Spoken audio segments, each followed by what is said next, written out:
You are going to regret it if you buy in the wrong suburb of Tacoma. I can guarantee you that. First four might not be a surprise to you, but you are gonna want to stick around for number one. You will never guess which town it is. Hey guys, what's up? My name is Austin Robertson. I'm your favorite South Sound Seattle real estate broker. Today we're gonna take a deep dive into 5 places that you do not want to live around Tacoma. Is there a particular suburb that you would recommend people would like to live around Tacoma?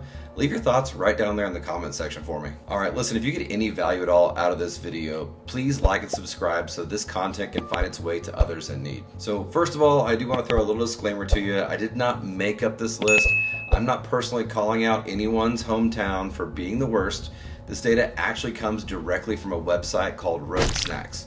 They did a series on the 10 worst suburbs of Tacoma. I'll share my thoughts on these as we go and give you my input. You can always feel free to leave your input as well right down there in the comments, and we can have a great conversation about it.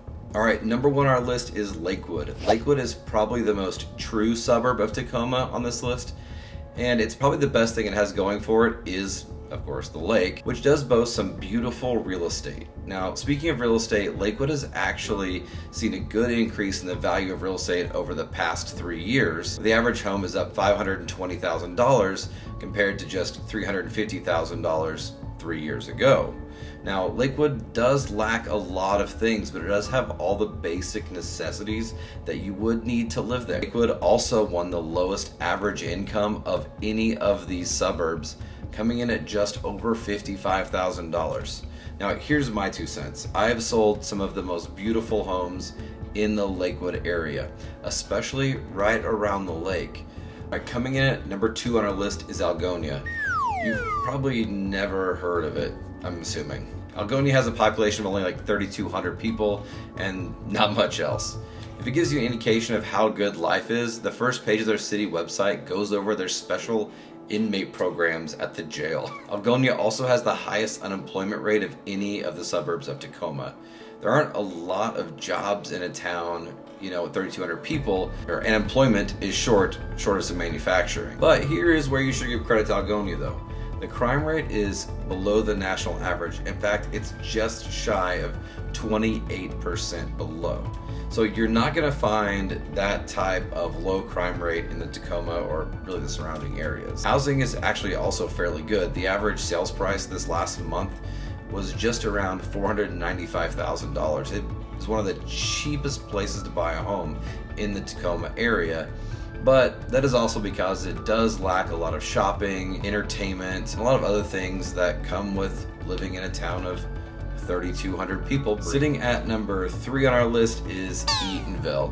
I'm not exactly sure how you justify a town that is 32 miles away from Tacoma as a suburb, but it's on the list. Let's just roll with it. Head down south, National Park Highway, and you'll run right into Eatonvillle.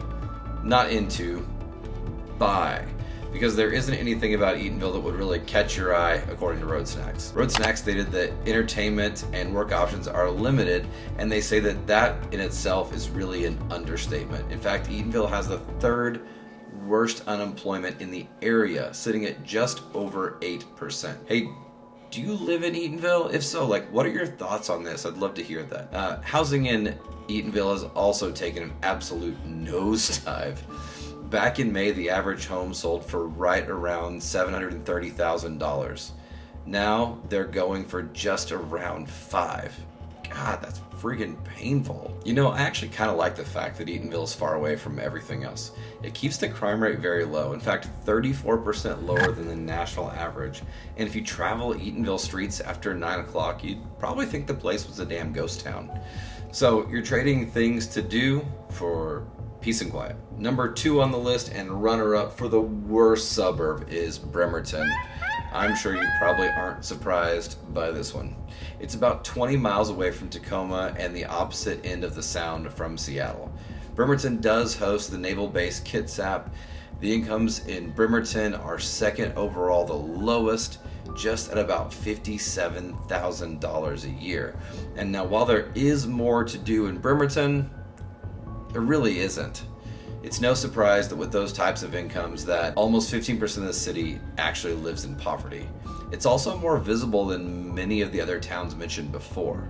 And to top it all off, while there is a lot of poverty and incomes aren't good, it's also a really expensive place to live, well above the national average. You can buy a house in Bremerton for about $480,000. All right, and our last one, number one on our list, the worst place to live around Tacoma, big reveal, here it is, Tukwila. Now, I see RoadSnacks points on Tukwila, and we will unpack that, but let's really take a look at a map. I mean, it's 27-mile drive to Tukwila up Interstate 5, one of the worst roads in the entire West Coast. That could be honestly over an hour, but they're going to count it as a suburb of Tacoma, even though it's closer to Seattle, so whatever, let's talk about it. According to the data, this is the absolute worst place to live around Tacoma. If you check out RoadSnacks' website, you'll see Tukwila beat out all competition pretty easily thanks to scoring in the bottom 15% in all the major categories. Income came in third of the worst of all the cities of the data that was gathered, and wouldn't you know it, being closer to Seattle, it's also one of the more expensive places to buy a house, sitting at around $530,000. Tukwila has a crime rate that sits at 545% higher than the national average. I'm going to give you a second to digest that. Alright, wild, right? Especially when you look at the shocking amount of violent crimes and poverty crimes that Tukwila has. Look, if you ever need to move the greater Seattle-Tacoma area, I want you to know that I'm not going to sugarcoat it for you. It's not all sunshines and rainbows. There are areas that will fit your family, and there are ones that absolutely will not. If you're looking to make a move into my area, feel free to reach out to me. My information is right there in the description box below. And until next time, guys, I'm Austin Robertson. I hope you got something out of this.